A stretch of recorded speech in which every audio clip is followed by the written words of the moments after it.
Hey guys, welcome back to another video.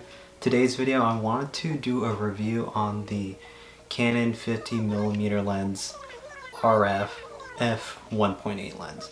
And so I've had this for about, I would say a little bit over half a year.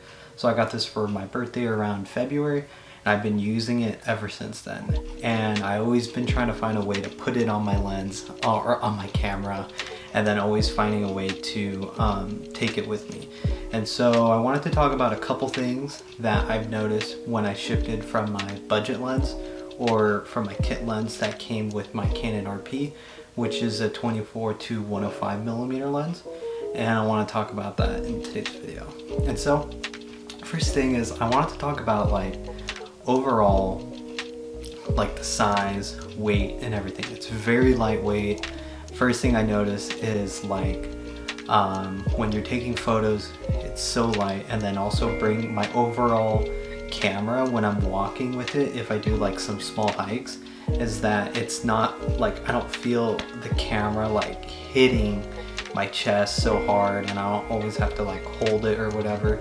Like, it's so light. With the RP alone is also a very light camera with a light lens. It's like really nice to have like such a lightweight kind of like camera like with you. And then when you have like the zoom, lens, like the 24 to 105, it's like so heavy, and then it's also kind of awkward because it's not really that balanced because the lens is very heavy versus like the body itself is very light, so it's kind of becomes top heavy. Versus with the 50mm lens, it feels very even weight, so it's like light lens, light body, so it feels pretty much meant for it, perfect. And so those automatically, like, I love it.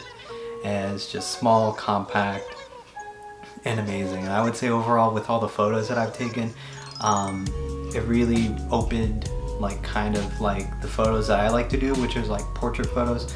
So I take like portrait photos of like my wife, and it's also just, even though it's like has that amazing f1.8, it can also do some pretty good like landscape photos. So I took some like semi-landscape photos, but some things is like when you're taking them, you have to remember to kind of dial down your aperture so that you're taking more of like a wider focal length. So like if it focuses on something, that the whole background doesn't become blurry. So that's just one thing to remember, because I always like to keep it around f1.8 or f2 or even f2.8. And so I've been this is my first time having a lens with this low of an aperture, so if this is your first time, I think it's a great way to kind of open yourself into like smaller apertures and then playing around to see which one you like. So I like to keep mine around like f2.8, so that way like example like this video, sometimes I notice if I have it at f1.8, my whole chest becomes very blurry because my face is technically closer to the camera, so then this becomes like a little bit blurry, and then my hands become like a little funny. So I think f2.8 is a good kind of number, not too low, keeps like these lights in the background nice and like blurry, and kind of reduces the amount of like, I would say, distractions if you're taking like a photo in like public. Shooting at a lower aperture definitely really helps keep like your photo like centered on like your subject. So that was one thing. And then another thing is generally about like just upgrading from the kit lens and then experiencing more of a prime lens.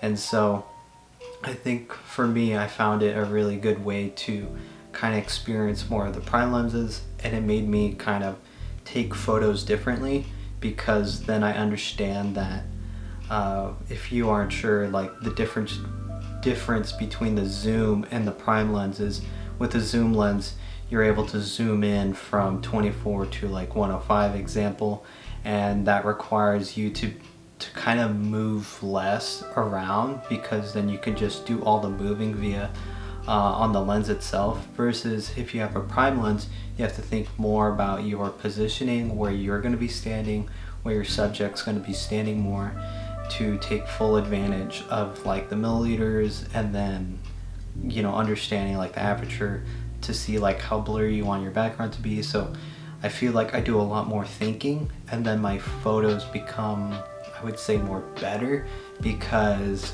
with a zoom I become very reliant on like the zoom to make it wide and then zoom in all the way, versus like on the prime, like I have to like kind of strategize and think about that more. So if you're finding a way to kind of like change your photography and you only use like zoom lenses, I think prime lenses are a great way, because it forces you to kind of act differently when you take a photo.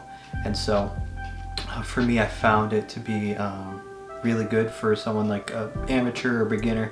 I don't consider myself like a professional like photographer. This is just something that I do for fun, and so take, you know, what I say with a grain of salt, as, you know, I'm just a beginner and this is just something I do for fun. So but overall, I think for like $200 it is such a great deal.